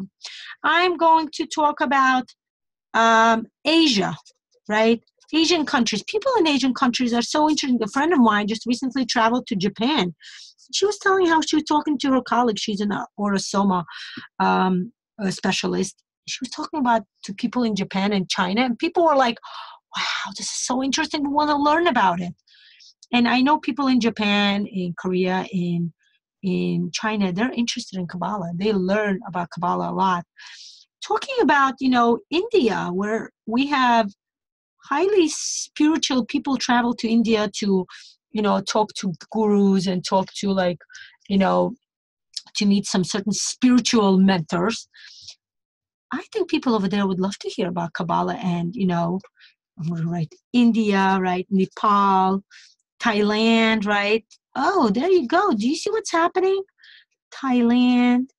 And I just realized I'm planning to apply to this program in Mexico, where I can be a presenter, and Mexico is like closer to you, South America. I've been talking about Europe and I completely forgot about something that's closer even to me, South America. Here I come.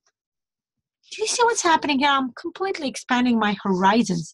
And the more I talk about it, the thicker this boundary between the universe that we exist, the human universe, and the outer world, as any way you can understand it, the spiritual world, the world that's beyond our comprehension. We do. Remember in the first, scheme that I drew for you? Remember this thick realm, the boundary that I talked about? So in my picture, there's a boundary because what's going to happen now, I'm going to talk to you about making a leap. We're going to make a leap. We can't just go through this boundary, right? Jumping from one world to another within the four worlds. And we talked about the four Kabbalistic worlds, right? Kabbalistic worlds of creation, the four Kabbalistic worlds of creation. And we were able to reach the highest world, the world of Atzilut, which is like the highest spiritual world, right, in Kabbalah. Right? We went from one world to another to another. What we're going to do now is I'm going to draw a neurographic line that connects all the four worlds, because when we come to the boundary, my hand just stops. I can't go beyond it, okay? Look what's going to happen now. I'm drawing a neurographic line through I did the first world, the second world, through the third world now. And I'm going to connect it to the fourth world. And you're going to see a trend here, which we're going to signify at the end of our picture. What's going to happen is, okay, I forgot to write, the fourth step in our algorithm was to make a release of tension. Release of tension. Okay. In four worlds. And now in the fifth world, before going to the infinite, to the impossible, to the miracle world. Oh, excuse me. Oh, it's interesting. You see how my body just reacted when I talked about the miracle, the impossible, and my body was like, ooh, sneezing. Sneezing is like a physical tension release. Ooh, did you notice that? That was interesting. My body is just like, ooh, I just released some deep tension inside my nose, right? And we don't know that nose completely connected to the throat. So I just drew a neurographic line and connected all the worlds. Remember what we're doing now. I'm going through the line and curving out all the intersection to make sure that this connection is nice and smooth and harmonious. Right? This is an important step in Neurographica, curving everything out. If you're watching this video and you're not so familiar with Neurographica, then I urge you to go back and watch. There are a few videos on YouTube in English already. One of them is mine. One of them is my colleague from the school. She's actually director of Neurographica of Americas. Her name is Margarita. And she has also in our school, we have a YouTube channel. And we do have a video that presents all the basic elements of Neurographica. You're welcome to watch it and understand what neurographical elements and what are the important steps. So curving out is an important step. You should become familiar with it before and during you draw neurographic. Okay, you can even stop the video now and go become familiar with the steps to make sure that you're bringing the best possible, energy level, that spiritual, energetical level that we're talking about when we draw neurographic. Okay, so I want to tell you on a spiritual, energetical level, once I drew this neural line that connected all the worlds, I'm looking at the miracle and the boundary, and it's not so thick anymore. I'm able to penetrate through. This is the right word for it. We're going to penetrate through the last boundary and reach out and touch the miracle, okay? First and foremost, before we reach it out, my miracle is, my quest is presenting Neurographic and Kabbalah to the Jewish communities or any communities throughout the whole world. And I already drew the whole world. This circle, this mandala circle, is a planet. This is the planet Earth that I'm trying to conquer together with my colleagues in Neurographica. And I'm trying to bring it together with Kabbalah because I think it's so amazing for people to experience it. I love it. I see people enjoying it, and I am yearning to bring this magic to the people all over the world. Did you see what happened?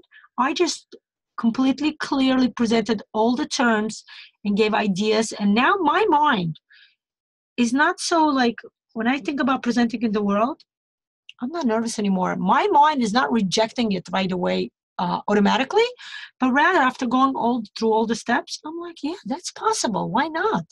After I've been going through the steps, I presented in New York at the retreat, and in the whole New York, New Jersey, the first part of United States and half of United States, then the whole United States. I'm traveling to Israel, traveling all over Europe. Now I'm traveling all over other continents, Africa, Asia, South America, whatnot, Scandinavian countries, everywhere. And now I completely am confident and calm when I think about covering, reaching my miracle. And I said that. Once I said that, inside of me, there's a trembling. There's an inhibition, an insecurity that is waiting to come out, and I'm going to bring it out. I'm going to put my marker down. Do you also notice that with each world, our circle grows bigger and bigger? And the miracle, you know what? I'm going to draw my miracle circle even bigger. Do you see what happened? It just entered the last realm. Follow your intuition. People who draw Neurographica, they know that their intuition becomes very heightened when you learn how to draw Neurographica and you learn how to trust your intuition. So my miracle just kind of expanded, and I'm going to draw a release of tension and express all my inhibition and insecurities that's associated with this goal, okay? Putting down my marker, I'm going to get bigger. I'm going to not just take 3 or 5 breaths. I'm going to breathe up to a count of 10. Deep breathing, deep and kind of quick, rushing breathing, because this is the way you get to it's similar to holotropic breathing. Claudia, if you remember the way we were breathing during the matrices of growth, the higher you go, the more connected you become to your subconscious, unconscious, and then to that higher realm, which is the depth of your soul.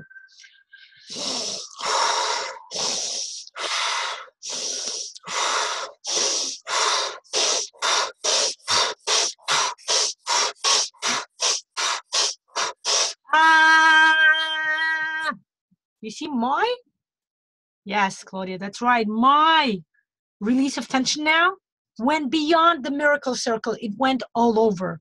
If you're interested, I didn't do it, and I am going with my intuition, but if you're taking more like half of the paper, that's fine. Go with your intuition, do it, do the release of tension. And look at this, I want to show you something. Look how the release is first more visible. And when it comes entering the 4th and the 3rd world, look how low the lines are. I'm going to go over them. I don't know if you can see it on the video here. I'm going to go over them. Here, I'm going to tell you, I got a headache now. Ooh, from that holotropic breathing, because that's what we did, right? That quick breathing is holotropic breathing. not fully holotropic because it takes much longer to get into the real holotropic breathing. But that breathing gave me a headache because guess what? I got into a real subconscious, unconscious area of myself, okay? So that's what I'm going to do. And Claudia, I wanted to touch base with you and let you know if at any point you need to leave before I finish the video, let me know. I'm going to switch the camera on myself and say hi to you personally, okay? Because I already talked to people in person, but right now I'm focused on my drawing. But I wanted to let you know before you leave that I wanted to say hi, hello to you personally before, I will say goodbye to people in person, but if things happen, if you're busy and you need to leave before I finish my video, please let me know. I would love to say hello to you personally. So what am I doing now? That's right, curving out my release of tension, going over all the lines that I just drew here. And see what's happening? I am bringing out all the lines that were so light and incomprehensible on my paper. I'm bringing them out. I am making them visible. I am bringing out my dragon. That's how I call it. There's a dragon inside of us. That dragon was a little tiny animal that lived inside of us when we were little, but it was every fear, insecurity, inhibition that we started ingesting with everything that's happening with our life. When something not so positive that happened in our life, we started imprinting that negativity in our mind, and we started feeding it to that little animal, that little tiny cute dragon. Do you guys remember right away sort of the movie Shrek? Remember there's a dragon in Shrek? Remember how they have those little tiny dragons that everybody like, ah, until they start firing, until the fire comes out of their mouths and they're like, I don't know, they're not so cute anymore because they have that whole fire going on and they can, put somebody on fire. So that's the dragon inside of you, okay? First it's small and cute, and then it grows stronger, and the fire that comes out of it gets stronger and stronger, bigger and bigger. And what happens afterwards? You grow up, and you think you have this little cute dragon inside of you, but no, that dragon grew, and it collects all your fears and inhibitions. And what the modality of Neurographica allows us to do is to take those inhibitions and bring them out. Allow the dragon to bring out the fire the exact right time when you're doing the release of tension. This is the reason why you scream. You scream to let that fire from the dragon inside of you out. It comes out and it does this, graphical vision on your paper. And then you're just going through it and you are curving it out and transforming everything. I want to tell you something now. Remember how I finished transforming all the lines here? Guess what happened? I went to this part and right away I started feeling so nauseous. My body is like giving me this physical signs where my body is like kind of like trying to resist all the transformation that I'm going through. And it's so interesting. And it's so amazing that I'm like, oh my God. I came back and right away I came back and I'm like, okay, there are more lines for me to transform before I go in the outer realm, right? It sounds like a sci-fi movie, right? Outer realm, where all the, how all those movies with all those, call it, the aliens from the different planets who come to visit us, right? That's what it sounds like, the outer realm. But, that's exactly where they are. They're aliens. They're like beings that exist on a different realm, in a different world. But that world, we just made that world accessible and closer to us, right? We are connecting to we didn't just go beyond our conscious, subconscious, and another subconscious. We went into our unconscious. Now we're connecting to the higher, most deeper part of our soul that's directly connected to God Almighty. That deep part of our soul knows all the secrets, knows all the meanings of the world. And you know what else? That deep part of our soul knows the exact reason why we came to this world and why we're here. What is our potential? What is our job? Why God created this world for me? Why did I come to this world? And why did God create this world just for me? Right? Because on the day that you were born, I actually heard this from a rabbi, a friend of mine. He was telling me that when his daughter turned, I think he said 8 or 9 years old, she came and she was like thinking about it. And he's like, talking about her birthday and everything. And then she said something. She said, Daddy, Abba, which means daddy in Hebrew. She said, Abba, I realize that I was born on the day when God decided that this world cannot exist without me. When he said, you know what, darling, this world needs you. And that's when I was born. And it was like so interesting how this little girl who was only 8 years old made this deep spiritual connection to God. She was able to understand there's something that, people who are grown up, adults, people get their PhDs and they talk about the meaning of the world, the meaning of life, right? Theologists and philosophers talk about it. This girl who was 8 years old, she was able to understand it. So I guess, she was connected her father is a very good friend of her family, and we go to him. We recently actually by his house for a Shabbat meal. And it was amazing the things he told us, the deep spiritual connections that he brought to us.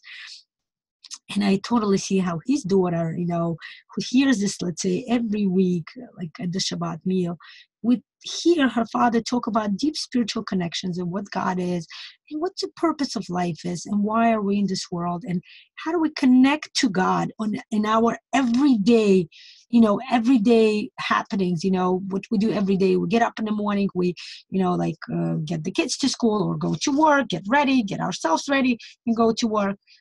How do you connect to God during everyday routine? This is the word routine, And this is so important that to realize that every morning, I'm going to go beyond what this girl said, not just on your birthday, but every morning when you wake up and you look around and you see the world and you take a breath, your very first breathing that you do every morning, you stand up and you say, I am alive. I came to this world because God says, today I need you in this world. Please come and participate in creating, in shaping this world that I created, and I need you're a human being. I need your help. You came to this world to be my partner. Please come and help me. Come and help me connect this world with this, this world that I'm drawing, the miracle world, the world of where God is, God is open. We can see God openly. We can feel and see God. And God says, do you want to get to this realm? And I say, yes, I do. And God says, come on, help, because you cannot get here alone. You see what's happening here? I didn't just jump into the miracle world. I didn't just go from this world to this world, but we went slowly, expanding our horizons, so literally in 3D, growing, spiritually, physically, in here, in the second world, and third world, and fourth world, and then with the here. But I'm not doing it alone. This is what God is telling us, right? This is the reason why we are drawing the tension, and then what we do is we connect the tension. This is what I'm going to do. I'm going to draw the neurographic line from the where I am in the current world, go through the worlds, and then connect it to the miracle world, which I just curved out. And I'm going to draw the lines and connect it to this world, This world is accessible. This world is a world that in Jewish tradition is known as the world that the Messiah will bring, right? We know that and I think in Christian tradition, the same thing, in an Islamic tradition, right? When the Messiah will come, the world will be perfect. And we will be not here in the physical realm where there is pain and there is problems, right? No. We will transform this world and we will bring us beyond. We will grow bigger and bigger, like the circle in my picture. And we will get to this point where we reach the miracle world, the world where God shines in the highest possible light. And we as human beings are able to receive the light, bring it inside us, and connect with each other. And that's the beauty of the Kabbalistic world that I would like to bring to you. What I'm advising you to do now is, I'm writing the next, right? Do the release of tension in 4 worlds, then in 5th world, right? The miracle. You did the release of tension also to the 5th world. Now, the 6th step we're going to do is, I'm going to draw the neurographic lines and connect this miracle world to the world that we live in. And then there will be the last step, just like the release of tension. This step has 7 steps. This algorithm has 7 steps. So 6 is neurographic lines, right? Connection all over your picture, please, okay? Like I said, we don't live alone. We're going to connect the miracle world to all the worlds, okay? First, I'm going to connect this world to the next world, right?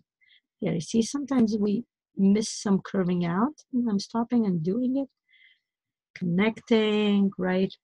Drawing a neurographic line. I'm connecting. So the line I drew before, I'm going over it, making it thicker and making it more, more firm, so that this line will be nice and thick, right? And I'm drawing it here. And look what's happening. I'm entering the miracle world, and I'm connecting the miracle world to the world that we live, to our universe, to my world. And I'm drawing more neurographic lines all over the picture, connecting to my world and to beyond, okay? See what's happening? Going to connecting to this world. And I'm making like the flow, okay? I'm doing it the style of the flow. You're welcome to do it your style. I feel the necessity to do it in this flow style. Well, from the miracle world, I'm connecting to all the 4 worlds. And I'm going to call it the way it is, beyond. You see? I went beyond it. In my mind now, when you're telling me that I will be traveling all over the world and teaching Neurographica, my mind is not even flinching. I'm like, totally, bring it on. I am on. I am ready for this. See what's happening here? We have done this, not just mental exercise. Oh, thank you, Claudia. Yes, listen again, because I gave the whole story, a whole explanation of what we're doing and why we're doing. And it's important for you in order to understand what we're doing, because right now I'm drawing and doing quickly already, so you may not fully comprehend. But you can just draw. You can just honestly listen and just draw your own picture of Neurographica.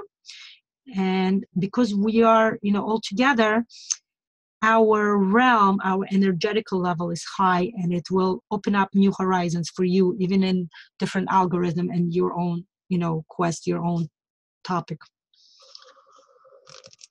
I'm going through all the neural lines that I went through now, and I am going to curve everything out. I want to make sure that this new neural lines, neural pathways that I drew in my picture and subsequently drew in my mind, in my new reality, I want them to come harmoniously. I want to curve them out. I don't want any corners, no sharp corners, no sharp intersections. I want to draw, be happy. I want to teach Neurographica and have amazing time, because I love Neurographica, and I want people to feel it, to sense it, and to start understanding, expressing it, feeling it inside themselves, and enjoy Neurographica as well. Okay. Curving everything out, and you think about your topic, and you're thinking, where are you in your topic? Your topic became more possible. Have you did you do the same journey as I did? Did you go through all the worlds of probability, then possibility, then impossibility, and beyond? And now it's something that sounds like something impossible or like miraculous to you. You're like, no, it's possible. Just like in the story of Passover, God was able to open up, think about it, open up the sea. Think about the sea. Sea is impossible to control. Like, it's one of those forces of nature that's very hard to control, right? It took a lot of scientists and engineers to control water and the force of water and start using it, like when they started conducting in previous, ages, when they had the mills, but it's not easy. Imagine the nature. God was able to show, it wasn't the fact that God was able to go beyond the nature. We know that's a possibility. It's God. He created the world. The fact is, he was able to bend the laws of nature, and he was able to show it to the humans. He was able to give them, and this is what we're doing now. He was able, with the story of Passover, what happened is the miracle was created, the world miracle was created, the idea, the concept of the miracle was created. And this is what we're doing. We're creating the concept of the miracle. And if before we think it's miracle is something that happens to other people, but never happens to me, no. That's what the Hebrews thought. The ancient Hebrews thought, that's impossible. We will never stop being the slaves to the Egyptians. And God showed them, you have to, and this is the main word, believe. You have to believe in something and that will happen. And this is what happened. If you notice, when I thought about the miracle in the beginning, it was incomprehensible by my mind. And the world believing, and so it sounds like such a spiritual world. We all know that it's a mental world, okay? In order to believe, it has to happen in your mind. Belief happens in the mind, right? And so that's what happened to the Hebrews. First, they were like, we can't believe this is impossible. And when Moshe, as we say it in Hebrew, came to the Jewish nation and said, I'm going to take you out of Egypt. That's what God told me to do. They couldn't believe him.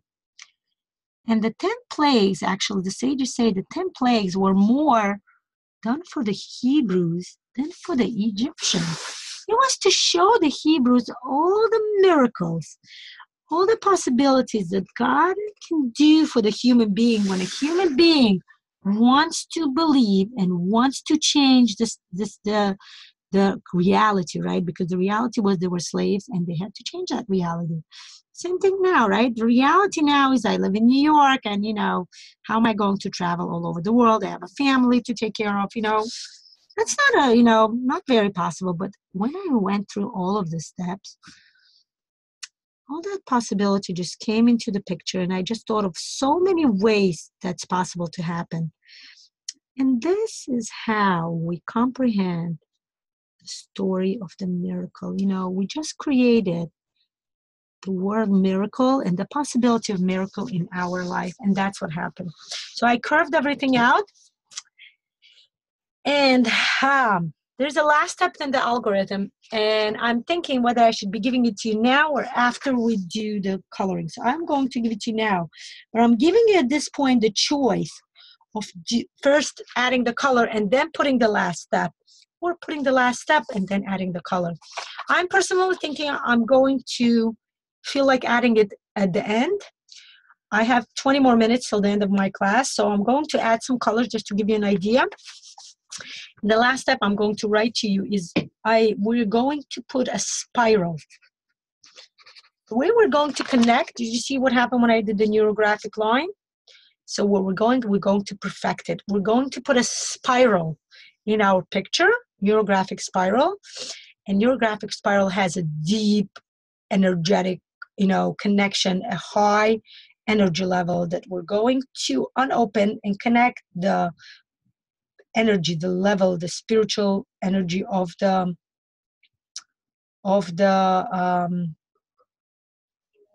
miracle to our reality right now. Okay, I realize I'm going to do it now because I actually have less than 20 minutes. I was supposed to finish at 12:45, but we'll draw a few more minutes, and then I actually have another meeting I have to go to. So I'm going to add a spiral. I'm going to show you how. You can add it later if you want in your picture. You can add some color and then add the spiral. I will add it just so I can show it to you.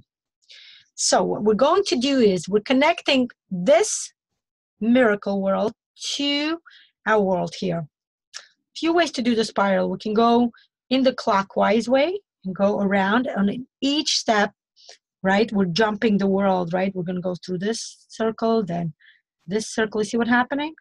We're jumping the world.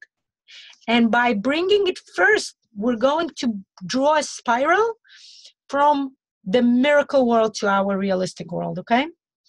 The reason for that is we are so connected to this last spiritual upheaval world in here that we would like to bring some energy down to this world, and then we will go over the spiral line and neurograph it, add neurographic line to it, and this way we will bring it up, and this way we will, first we take the energy. This is how it works, right, in the world. First, we take the teaching. When I'm teaching you the algorithm first, right?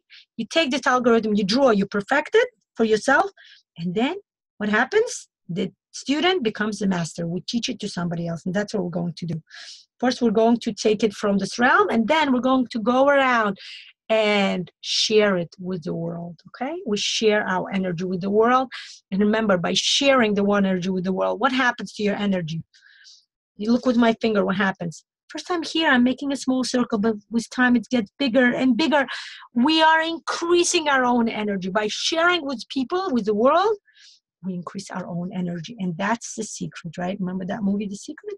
This is a real secret. By taking something that God gave us, we share with the world, and guess what? Our energy, it's like a vortex, right?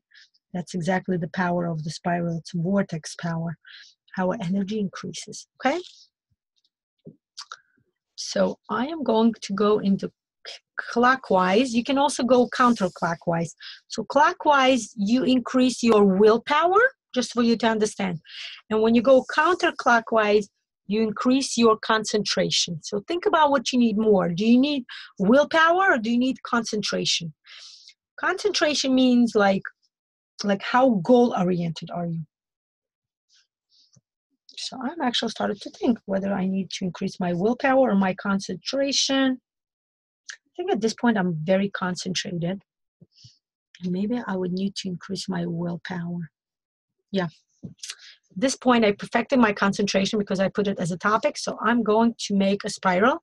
I'm going to do it with a black marker. You can do it with a different color if you want it to stand out in your picture. Play around with colors. Do your own artistic, creative approach to it, okay? I'm thinking about it, how I'm doing it. Yeah. What I actually do is a spiral. I may do that. Yeah, I'm going to take a thicker marker. So you can, otherwise, if I draw a spiral with the same marker, you're not going to be able to see it because it's going to kind of like, sink in into my picture. Okay. So I suggest either a different color or a thicker marker. So this is what I'm doing. Look, this is my spiral. You see what's happening? I am spiraling the energy inside the world. First, I'm going into the fourth world, jumping the world and going into the third world. Right? Now jumping the world and going into the second world. Jumping the world and going into the first world. And now we're going inside myself. Voila. This is a spiral, okay? You can add. Now, I'm going to give you some terms now because I'm going to curve. Important, of course, to curve out the spiral. And then, if I don't have time, I will disconnect. But I want to tell you right away, important to curve out the spirals. And if you want, you can add some more neural lines going from your spiral outwards. So what we're going to do now is I'm going to curve out the whole spiral, and then I'm going to take a different color marker, go over the spiral and add some neurographic lines.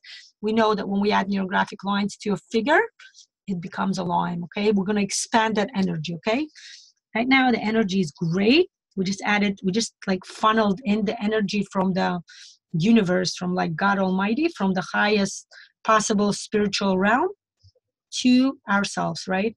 In regards to our topic, what I'm going to do now is I'm curving it out. I want to make sure the spiral comes in the most harmonious way possible. Suggest you do the same thing, curving it out. I'm not just suggesting, I'm actually letting you know that it's a requirement when you draw Neurographica. And I insist on you guys doing it. I have a friend who's also my student, and she Every time she adds Neuroline, she gets like, oh, do I have to curve it out? I'm like, of course. She's like, oh, I don't know. She gets like upset because she feels like it's such a hard work to curve everything out. And I explained to her that it's actually great. You're creating new possibilities in your world, and you're doing it the best possible way. So for me, curving out is actually like fun, like, like it's like a puzzle. I love doing puzzles, Same thing as with curving out, like, oh, cool. I'm like thinking, oh, I am going to go over and find all the intersections and curve them out. It's like this. But I want to tell you, like right now, I just said curve them out. Remember what I teach you? Breathe in and think where your discomfort is. The discomfort just kicked me now. Guess what? I feel nauseous. The same discomfort just keeps following me, right? It's the discomfort in the throat. I'm breathing in and out because this way I'm also transforming my physical body. Not just a visual, graphical picture, but also the physical body. Breathe in and out. Allow yourself to breathe the changes that you're conducting on your paper and you're conducting in your spiritual realm. By breathing in and out, you're allowing them to enter your physical realm. And remember, that's an important realm because that's where we are now. We need to conduct all the changes on the physical realm. Oh, I became lightheaded now. Oh boy. Lots of changes for my body to comprehend.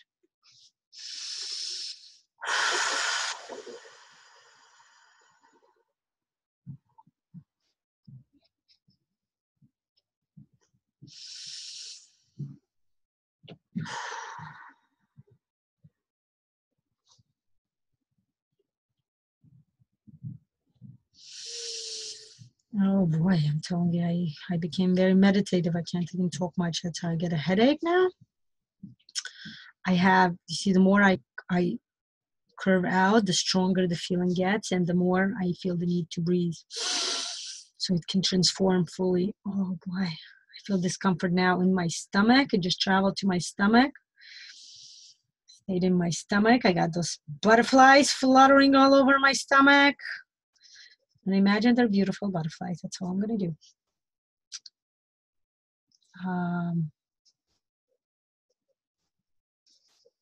Beautiful. Curving out this line that will bring me to my miracle goal. Now it's just a goal because now it's a miracle, but we kind of made it like accessible to us, right? We kind of became scientists who can explain miracles, this natural miracle. They explain it in scientific terms, and you're like, oh, okay, now it's logical that this happened, This is kind of what I am trying to do for you to get close to the idea that miracles are happening. And the main idea is you are worth it. You came to this world. The world was created for you. You came to this world because God says, guess what? I need you to run the world. Please come and become my partner. And then you say, God, can you help me out? There's this something that's beyond my realm of understanding. And God is like, of course, I'm going to create a miracle for you. And God creates a miracle. We have miracles actually every single day. I have a friend who created a whole group, a whole philosophy called gratitude. I mean, you probably know people like that, where every day people write, oh, what am I grateful to God for? She created like a WhatsApp group, and people write every single day in that group what they're thankful for. One writes, I woke up in the morning and I was able to smile and not worry about, where I'm going to find money to pay for my bills or something. So now somebody wrote, my son went to school without crying. I am thankful for that. Just little tiny things. And one person just wrote, I thought I have no milk, but I found milk and I was able to drink my coffee with my milk. I'm thankful for that. Basically, you can find things, you can find little tiny miracles in your everyday life. And you can be thankful to God. You can open up this way your horizons, exactly what we did today, right? We opened up our horizons and we brought miracle a step closer. We made the concept of miracle a possibility for us. Okay. So I am almost finished. I'm going to stop now because I have another meeting I have to go to, and my son just came home. He's looking for me. And I am advising you to add some colors. I'm going to post the picture later on. I'm going to add some colors and post it.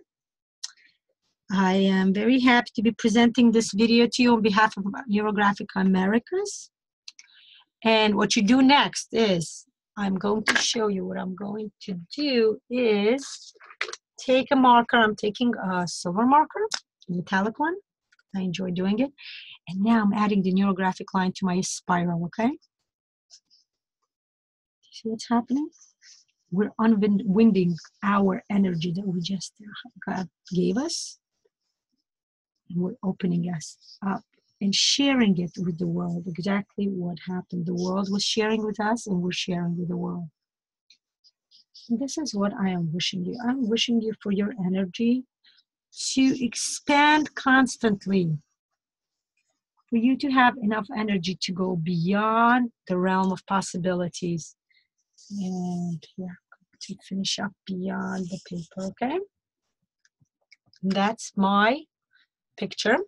I'm going to switch the camera now and say goodbye to you and add your pictures. You're welcome to post a picture in our group, Neurographica Americas. And we will be happy to have you on more of our classes. We have an array of classes arranged for April. Please join us. Yeah.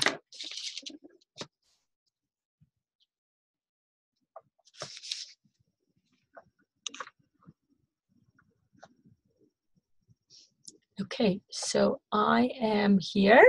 Claudia, I want to say hello to you personally. And I would like to say hello and goodbye to everybody. And it was a great pleasure to have you guys draw with me. And I'm happy to be presenting this idea of the algorithm, the miracle algorithm, okay? Wishing you a great weekend ahead. Enjoy your time. Enjoy the beautiful changing weather outside. It's getting more and more like spring-like. I have the same for you guys in Europe. It's more and more, it's very warm actually already here in New York. So we're very excited here. Wishing you a great weekend and goodbye. And it was a pleasure to have you guys over.